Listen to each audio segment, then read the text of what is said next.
And prayer. I beg you to like us on Facebook at Faithful for the Homeless. We only want the human being, and we don't care about anything else. We don't care how much right you've done, how much wrong you've done, what God you pray to, what color your skin is. I love all human beings, the African and the Caucasian, the Egyptian and the caveman. And in my case, I don't have any choice. My mother was so white, I know she was born in the Caucasus Mountains. Not her people originate from there. No. She's part of the original caveman family. Making me part of the original caveman family. My, how I have evolved. I'm leading the Egyptians. Thank you, ladies and gentlemen. We don't say thank you, smile. But our train next stop, 7th Street, 7th Avenue. The human beings, the idiots, and the genius, the white supremacists, and the black Catholics.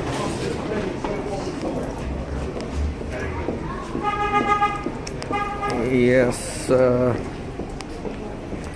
this was the adjusting of U.S. economy, where people sell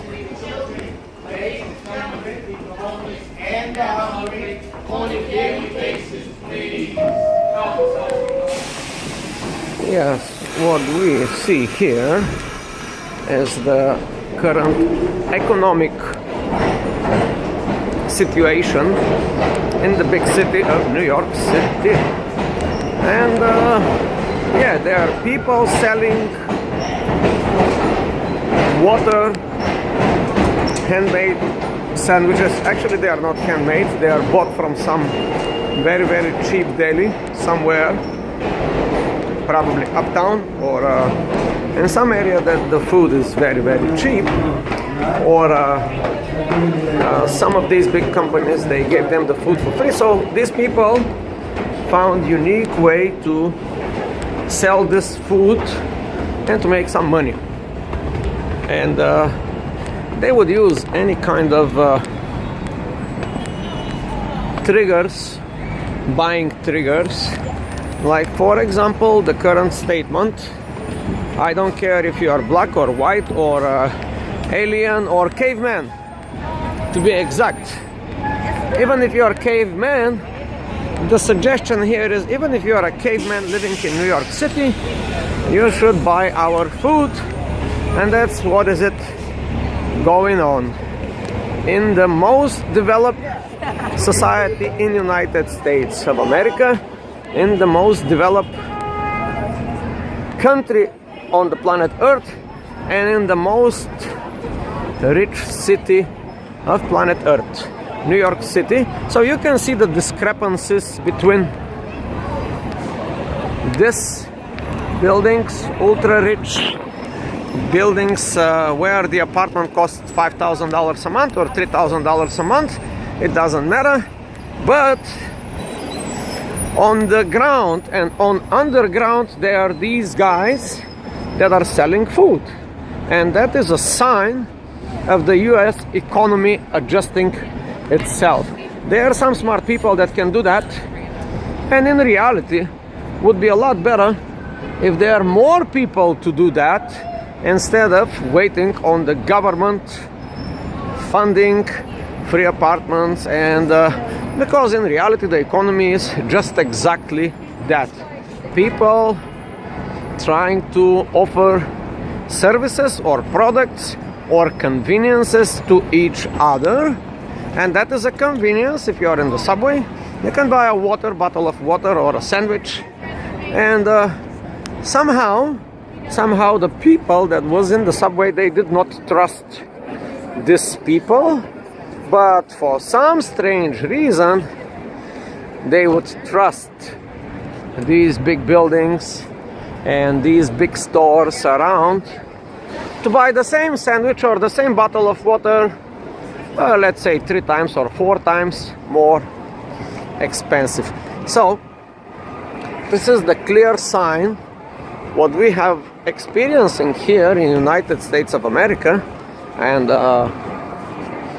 in the modern Western world, we see clear transition from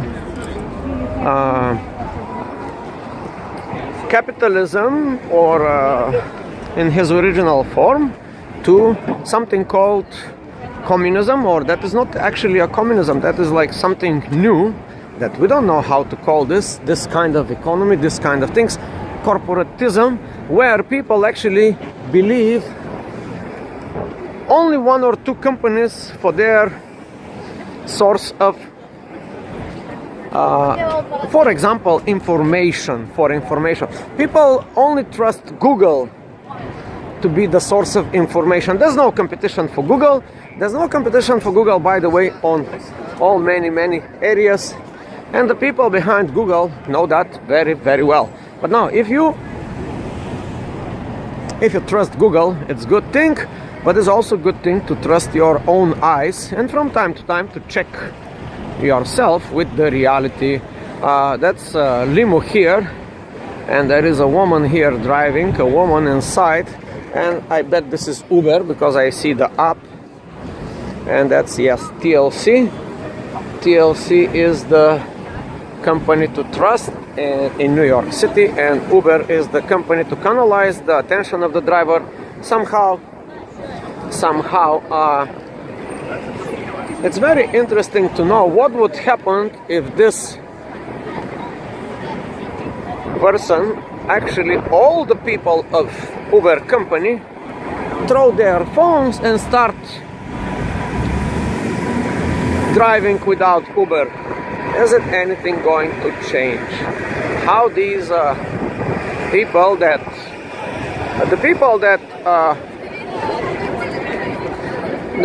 are relying on Uber app, the customers that are relying on Uber app, have to actually get down to reality. They have to actually exit these tall buildings and go on the ground and look around and use their own eyes to see these limousines and these cars and these cabs. But well, for that little convenient for them to actually see where the cars are through their phones, the Uber drivers get big cut, 30% of their money, and that's how the world operates. Brilliant idea from the Uber side, from the side of Uber, brilliant idea. But from the point of view of the person that drives the car, that's not very clever for him to rely on to give 30% of his money to be pointed, and that is called pure monopoly. Strangely enough, there is no Uber competition, even though 10 guys with programming skills, actually 3 guys with programming skills can make this app and become a competition. Now, that's a good question, why the competition doesn't work.